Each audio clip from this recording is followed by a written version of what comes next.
all the learners of MWG 001, Theories of Women's and Gender Studies.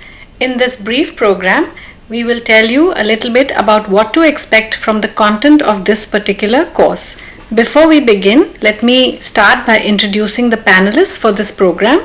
To my right, Dr. Himadri Roy, Hello. who is a program coordinator along with me for the PG Diploma in Women's and Gender Studies, of which MWG 001 is the first course. And to my left, Dr. Nilima Srivastava, and she is also a program coordinator for the MA program in Women's and Gender Studies, which we are now developing. I am Anu Aneja. I am a professor in the same school, School of Gender and Development Studies. Let's begin by talking about a little bit about this course and what you can expect from it.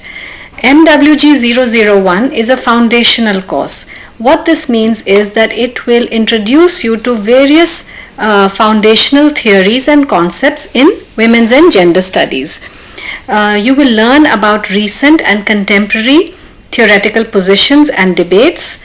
The theories will be set against a historical background of women's and queer movements in India and internationally. It will have a lot of interdisciplinary content, which means that you will be learning about women's and gender studies across various disciplines. So we will look at disciplines such as humanities, which will include, in this case, literature, philosophy, and psychoanalysis. We will also look at theories and debates within the social sciences relating to women's and gender studies. We will look at movements in a historical context, that is the history of women's movements in the West, the history of women's movements in India, and you will be able to link these movements with various feminist theories and debates.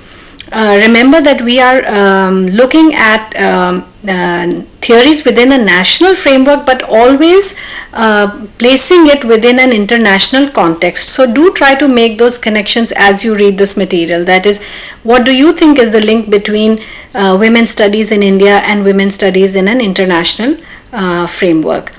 It is also going to be an intersectional study. Intersectional means that we will look at gender not in isolation, because gender is never studied in isolation. It is always studied in its relationships with other factors. What are these other factors? The other factors are factors such as caste, class, sexuality, and race. So you will be able to juxtapose women's questions and broader gender issues in the context of caste, class, sexuality, and race, and think about the issues of marginalization along various lines. So as you read the material in this course, and this is also going to be true of all of the other courses that you will be reading in this program, do try to make connections between various forms of marginalization, because this will lead to an in-depth and a greater and deeper understanding of the issues involved. Now let us look at the course structure. In this course we have 6 blocks. Block 1 will talk about history of movements. Block 2 will talk about women and in movements. Essentially these 2 blocks will give you an idea of the history of women's movements internationally as well as in India. After this, in block 3 we will talk about queer liberation, alternate sexualities, and the movement of people of alternate sexuality for equal status in society. So do when you read these materials, these particular blocks, do try to make comparisons between the women's movements and the queer liberation movements in India and also internationally. In block 4, we will look at feminist critiques of knowledge. What this means is that all the knowledge that we absorb, how do we look at it from a feminist perspective, and how do we critically analyze it? What can we do to change it, to modify it? Then in block 5, we will look at feminist theories. So here you will be introduced to various feminist theoretical positions and debates. And finally, again, in block 6, we move to queer theory. So again, you can make theoretical comparison between feminist theories and queer theories. Let's talk about the first block, which is history of movements. The first unit is women as question and women in question with reference to the West. Here we will look into the historical context within which the women's movements were born. Then the unit will also look into how the notion evolved as a concept and as a movement. Then the unit deals with plural nature of feminism, that how women world over have different experiences and face realities in a different way, and therefore universal history of feminism is not possible and also not desirable. Next is unit number 2 is women as question and women in question with reference to Indian perspective. Here the unit deals with why women's question is necessary as a social question needing intersectional analysis vis-a-vis caste, class, race and ethnicity. Then the unit looks into histories of women's movement in Indian context.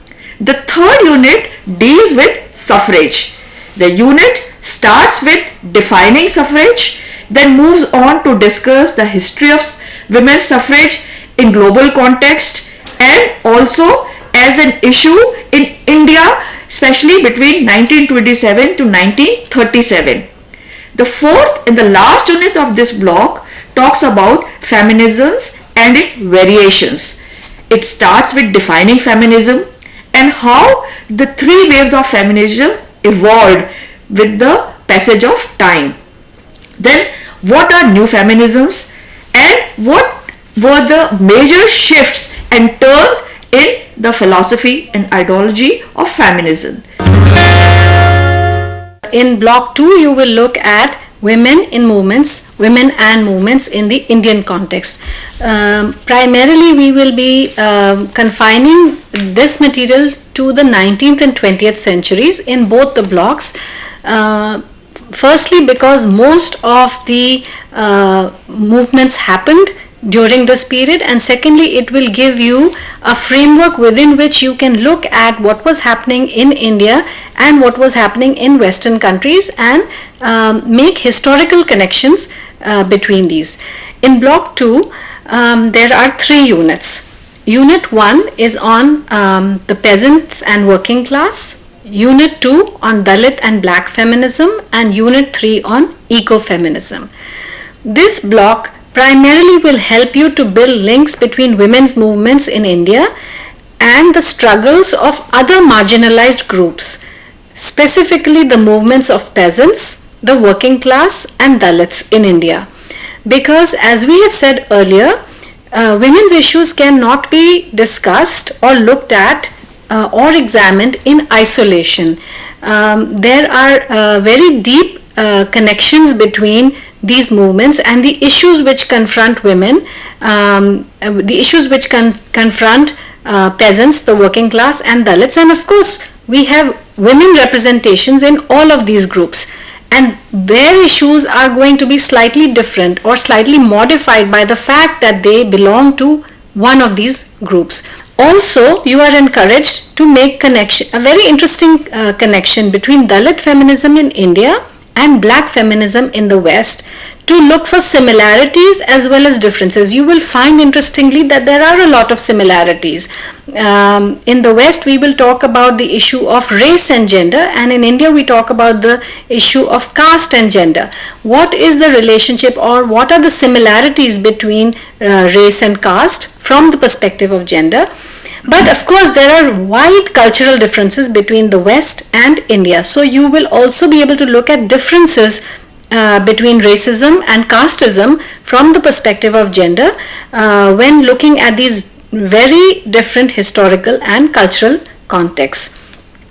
Finally, the third unit, which is on ecofeminism, talks about some very positive interventions that have been made in the struggle to save our besieged environment. This unit will highlight the role of a specific feminist consciousness, which we term ecofeminism. This is in the context of ecology. That is, what is the connection between how we look at our environment, the earth, our natural resources, and what has been the traditional view on all of these, and how have feminists or feminist theoretical perspectives helped to modify this. Now, when coming to the third block, in this we have 4 units. The first unit talks about constructing sexualities, the issues constructing sexualities. Now, when we talk about this, in this unit you will come across what are sexual norms.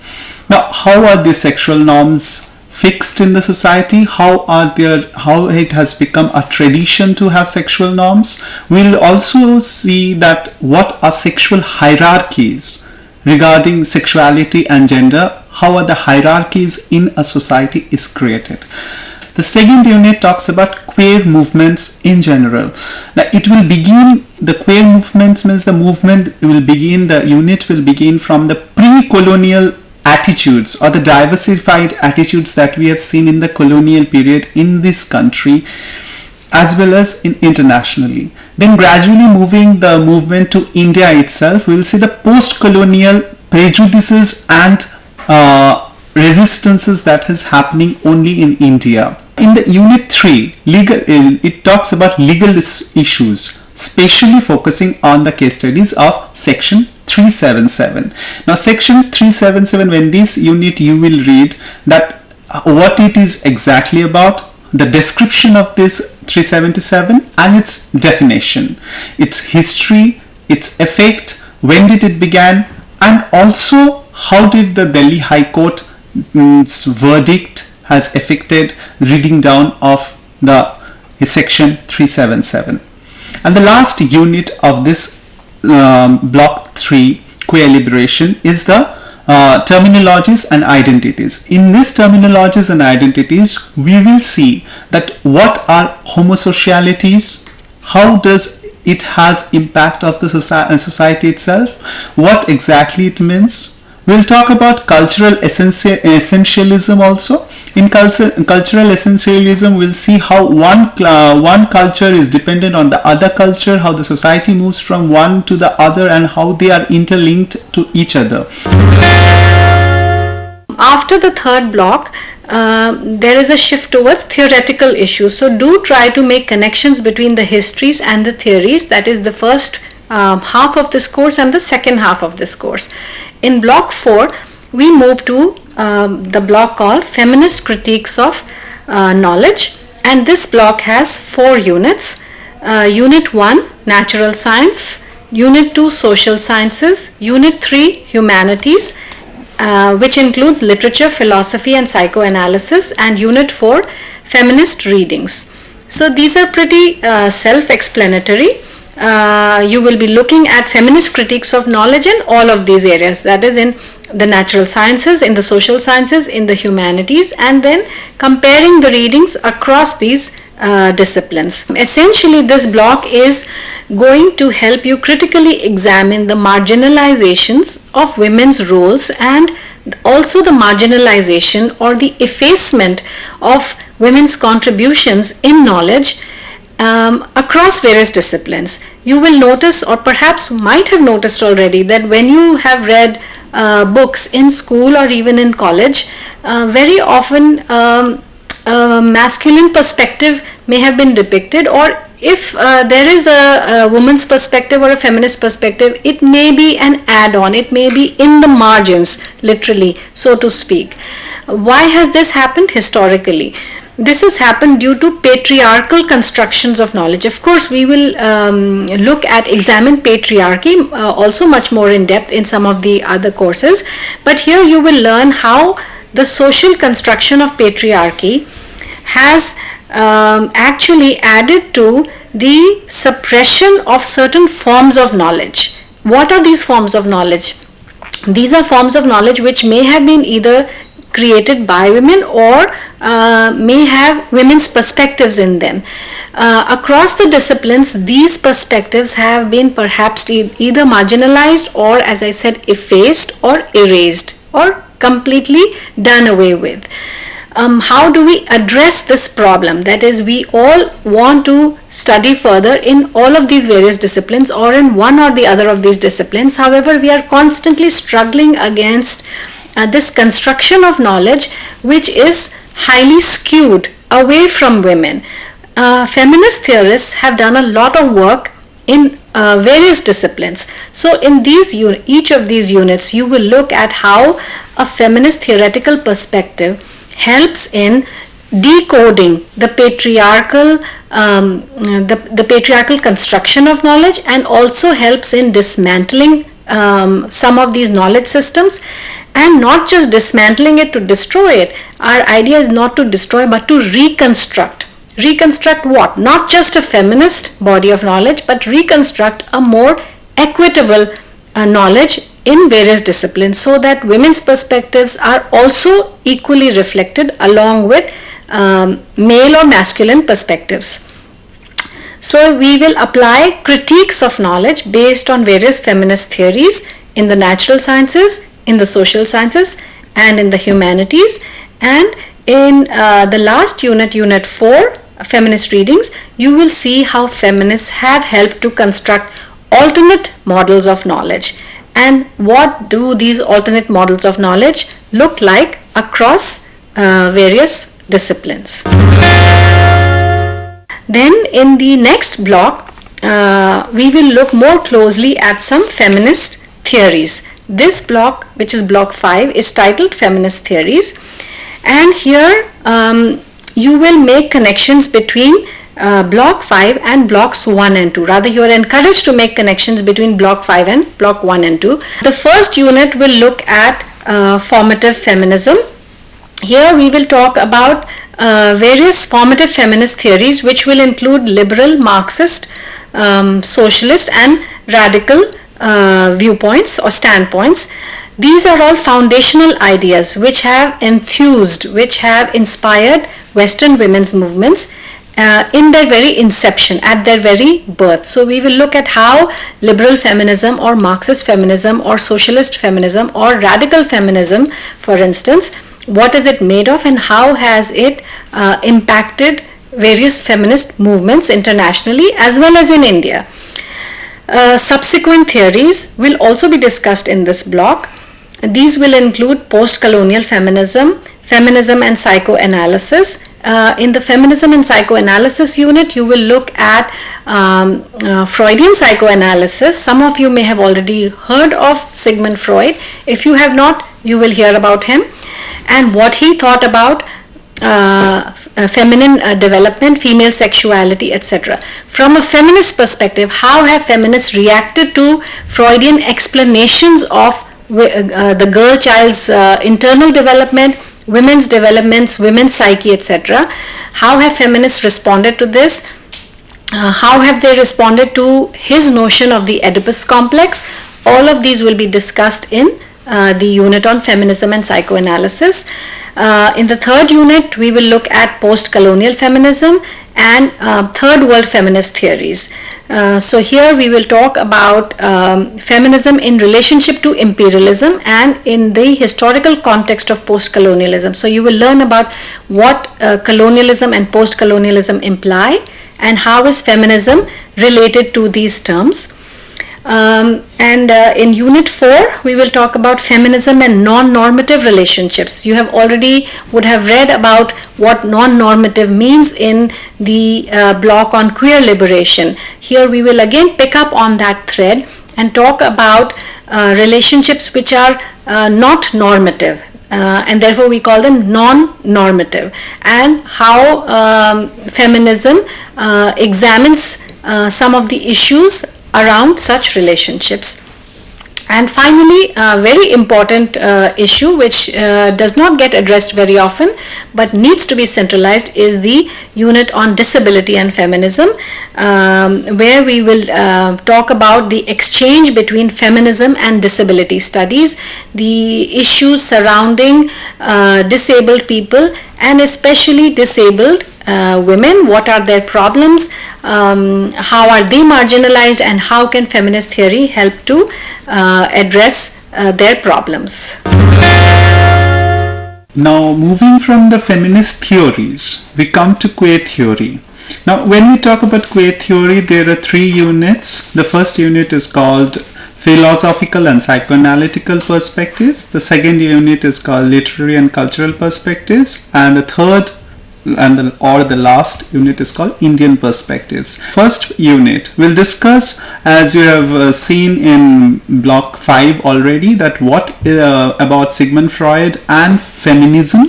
Over here we'll see Sigmund Freud once again talking about sexuality. The second unit will deal with British colonialism. Especially this unit will be focused only on India, where we'll see British colonialism and how the law had section 377, which you have already read in block 3 while doing queer liberation. You'll see that how the section 377 has been impacted, has been formulated, and how did it impact the literatures during that time. Last unit will deal with the Indian perspectives. With the title itself, you must have understood that what are the queer, it will talk about only India, what are the queer concepts that is only in India available, what are the sexuality rights, their differences and tolerances as well as intolerances, whether they are tolerances or intolerances, this will be questioned, and how identity, sexual identity is being formulated only in the India. So these were the 6 blocks of MWG 001. This is the course material that you will be receiving. All of these 6 blocks are contained in this one book form, and so that for your convenience, so that you can move back and forth between blocks and units. We would like you to keep making connections, keep reading backwards, forwards, so that you are able to link issues between units, between blocks, and also in your own personal life. Historical connections, of course, we have already touched on this. Historical connections between women's movements in the West, women's movements in India, queer liberation movement in the West and the queer liberation movement in India. Also theoretical overlaps and linkages, patriarchy and feminist critiques, the sex-gender dichotomy. Sex and gender will also be discussed in MWG 002. Issues of caste, class, sexuality, race and body. Link all of these with the issues of women's and gender studies. So these are some of the interlinkages that you need to keep in mind, not only in this course but also across the various courses of this program. Here you will have to build connections between courses so that interlinkages are formed.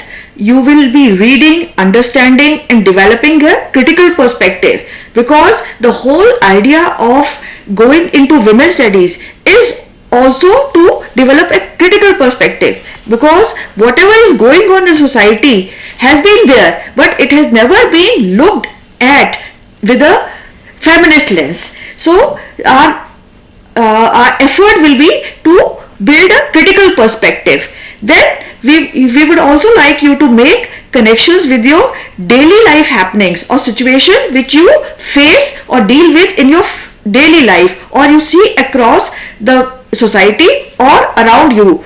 Then you also need to discuss with your peer, with your counselor and your friends as to how these issues, when looked from a different perspective, mean or take a different shape than what is commonly being understood by the same concepts or same happenings or same incidents that we are exposed to. Let's have a look at CYPs and unit end questions. Check your progress means that you can assess your own understanding, which is inbuilt in the material itself and see as to how you have understood or imbibed the concept which is being talked about. So it is encouraged that you don't repeat or you don't use the same language, but make an effort to write these exercises in your own words so that you grasp it, and then you can see as to how theory is being applied around you and understand the linkages between what is happening and what is the theoretical understanding. Then next is the unit end questions, which is basically to prepare you for the examinations as to how you will be asked question in exams and how you will be attempting these exams. Again, we have a word of caution for you that please don't copy the language which is being given to you, because that will not help you in understanding what is being given to you as written material. But it will good if you develop your own understanding and write it in your own language. Then we have also provided you with suggested readings which will further help you in getting an in-depth knowledge about what is being talked in the material which is being provided to you. So we do encourage you to read these suggested readings, add to your knowledge of this course, and finally, if you have any queries or if you have feedback on the course material, we would love to hear from you. You can write to me directly, since I am the course coordinator for this particular course, MWG 001. You can email me at anuaneja@ignu.ac.in, or you can call me at this number 011-2957-1614. We hope you will enjoy the reading material of this course and build connections with all the other courses of this program. Thank you. Thanks a lot.